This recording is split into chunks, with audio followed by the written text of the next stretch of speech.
जतिजना Facebook user हुनुहुन्छ नि तपाईँहरू सबैजनाले यो कुरा चाहिँ जान्नुपर्छ होइन। हत्या हिंसा भएको फोटा भिडियो, कसैले कुटेको, कसैले पिटेको, कसैले गाली बेइज्जती गरेको, एक्सिडेन्ट भएको होइन, रगतै यताउता रगत सगत बगेको फोटा भिडियोहरू हजुरहरूले पोस्ट नगर्नु होला।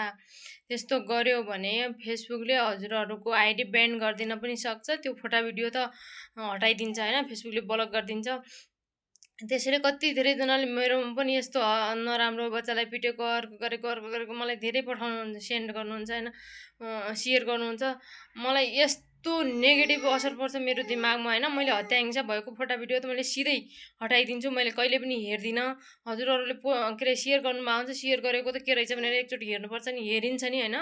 त्यसैले हजुरहरू यस्तो सेयर मलाई नगर्नु होला, मेरो दिमागमा एकदम असर पर्छ। के अरे सक्नुहुन्छ भने हजुरहरू पनि नहेर्नु, सक्नु हुँदैन भने मलाई चाहिँ सेयर नगरिदिनु होला है।